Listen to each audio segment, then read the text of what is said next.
Hey, what's going on everybody? Today's video is going to be on a Torment farming Grasp of the Dead speed build based around the revamped Legacy of Nightmares set rings.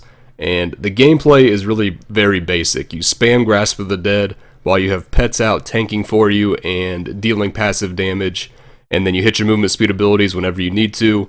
That's really about it. So let's get into the core items, the synergies that you really need to make the build work, and then some other items that complement those core items as well. Let me preface this by saying this is the PTR, so things can change, but if anything, I see this build either staying the same or maybe getting better potentially. But I'm going to show you some Torment 10 gameplay, just to show you that it is possible, but I think the sweet spot for this build is probably like Torment 8 or 9, but as you can see in the video, I mean, Torment 10 is definitely doable, and I got a lot of work I could do on my gear. I haven't even used the brand new recipe on the majority of my gear to get more main stat, which would bump up the damage pretty considerably, especially when you factor in running Gruesome Feast in the build, which, you know, gives you a percentage of your main stat for each health glove you pick up. So there's definitely some improvement there, and if you really have your heart set on it, go ahead and run this in Torment 10, and it should be totally viable. Even if it isn't the most efficient build for Torment 10, it's efficient enough that you can run it if you want to. So let's get into the items that are mandatory for the build. So we have the reworked Legacy of Nightmares set, which is the Wailing Host and the Litany of the Undaunted. And the two set is, while this is your only item set bonus, every ancient item you have equipped increases your damage dealt by 100% and reduces your damage taken by 4%. So it's really important that every piece of gear is ancient, even if the rolls aren't necessarily optimized. Even one piece of gear not being ancient is a huge damage decrease. And this is a really good example right here, this litany. I mean, it's not rolled perfectly, but it's more important that it's ancient than for it to have the perfect int, crit chance, crit damage, and socket that you would like to have on there. Now, on the Wailing Host, I do have that, thankfully. It's not the best roll, but it's pretty good. And then we've got the Deadly Rebirth, which was in the game prior to 2.4, but it's been reworked a little bit. The legendary effect is the same. Grasp of the Dead gains the effect of the Rain of Corpses rune, but it now rolls with up to 60% Grasp of the Dead damage. So you want to make sure that the Deadly Rebirth is on your character and not in the cube, because if you cube it, all you're going to get is the legendary effect, and the Grasp of the Dead damage will be lost. Now, I've got an attack speed roll on mine. A vitality roll would also be just fine. It's always been very important for the weapons to be ancient in any build, but it's even more important when you're running a Legacy of Nightmares build. And we've got the brand new Wilkins Reach, which also rolls 60% Grasp of the Dead damage, and then it also has the legendary effect, Grasp of the Dead no longer has a cooldown. So this allows us to just spam Grasp of the Dead, which is awesome. And we're going to run the Grasp of the Dead rune that doesn't cost any mana whatsoever. So we're able to just spam it with no mana problems at all. So those are really the items that you need for the build to run. Now the other items are really just very strong, powerful legendaries to complement those four items. So we've got Ice Climbers as boots. Now this could very easily be illusory boots. You could also go with Firewalkers potentially if you wanted to. As far as pants, we're running the Pox Falls. There's no pants that you really need to run or are really that powerful in the build. Having an effect like this is probably the most powerful you're going to get. If you don't have a good ancient pair of Pox Falls, just run literally any other ancient pair of pants is fine.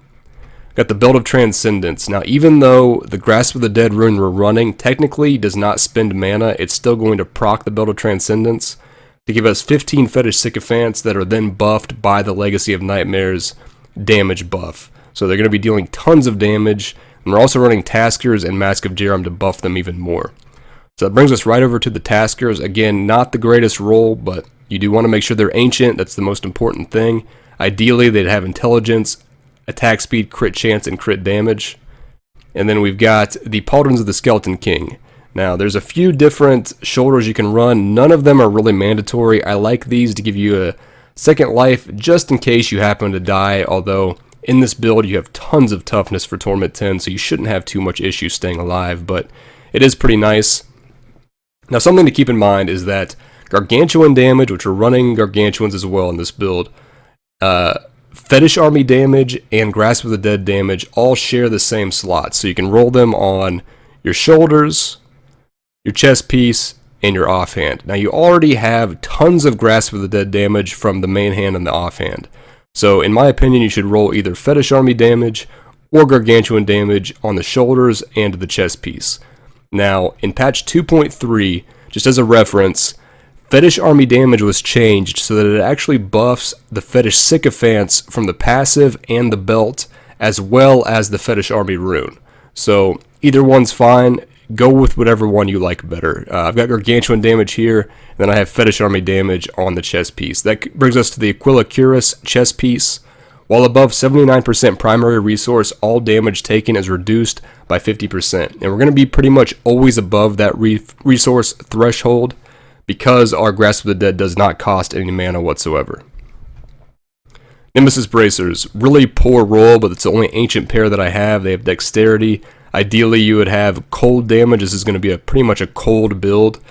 Intelligence, vitality crit chance is what you'd really like to have, but you know, it's better that it's ancient than to have the ideal stats there.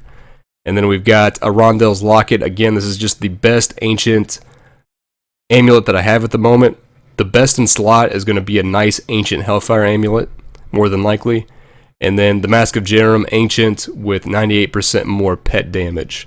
As far as legendary gems go, Boon of the Hoarder for more movement speed. Also, we do have a gold sink in patch 2.4 with the empowered rifts. So getting gold is going to be not even more important. It's finally somewhat important to get gold in this game. We haven't really had a gold sink in a really long time, so most Torment builds that you're going to see from me, I'm going to try to have Boon of the Hoarder in there, which I normally do anyways, but it's even more important now. Then we've got the Bane of the Powerful for more damage after you kill an elite champion or goblin, and basically after you kill that first one, you're going to have that damage buff the rest of the rift. And then the Bane of the Trapped, pretty much the best damage legendary gem that we have in the game, and it'll be procced all the time from the slow effect from Grasp of the Dead. Next up, we have the Kanai's Cube. Now, in the weapon slot, I'm currently running the Ingeom, which, while you have the Ingeom buff, it kind of overlaps the Wilkins Reach a bit. But with that said, the synergy between Ingeom and the brand new Severance Spirit Walk, which gives you 100% movement speed, is just too good to pass up. You basically can move at 100% extra movement speed all the time while you have the Ingeom buff. Now, with that said, the Furnace is also a fantastic option if you want to run that for more elite or champion kill speed. Those are really the only two that I would probably run, although Sacred Harvester is another option for more movement speed and more damage. The Grim Reaper in the armor slot gives us more Grasp of the Dead casts. It'll also cast our Paranado for us from time to time. Now, another setup that I toyed around with a good bit is running Frostburn Gauntlets with Tasker and Theos in this slot in the cube. Totally fine option if that's what you would prefer to do. I think the Grim Reaper is a little bit more powerful and also more fun seeing more Rain of Corpses on the screen at any given time. And then we've got the Short Man's Finger, which is going to give us 3 small, more powerful Gargantuans. And these things will just hit like an absolute truck with Mask of Jerem and the Legacy of Nightmares. Next up, we have the abilities. Grasp of the Dead, Unbreakable Grasp, which gets rid of the mana cost, increases the slow amount, and then we're getting the Rain of Corpses rune from our weapon. And then next, we've got the Gargantuan Humongoid. Now, Gargantuan has actually had its base damage increased to 450% weapon damage. It was a hotfix on the PTR, so they haven't updated the tooltip yet. I guess they need to actually put a patch in to update the tooltip. But so it's dealing way more damage than what it looks like on paper here. And then we're running the Humongoid rune, which gives it a nice AoE cleave ability, and is also cold damage to go with the cold Unbreakable Grasp. Piranha's Paranado to pull things together.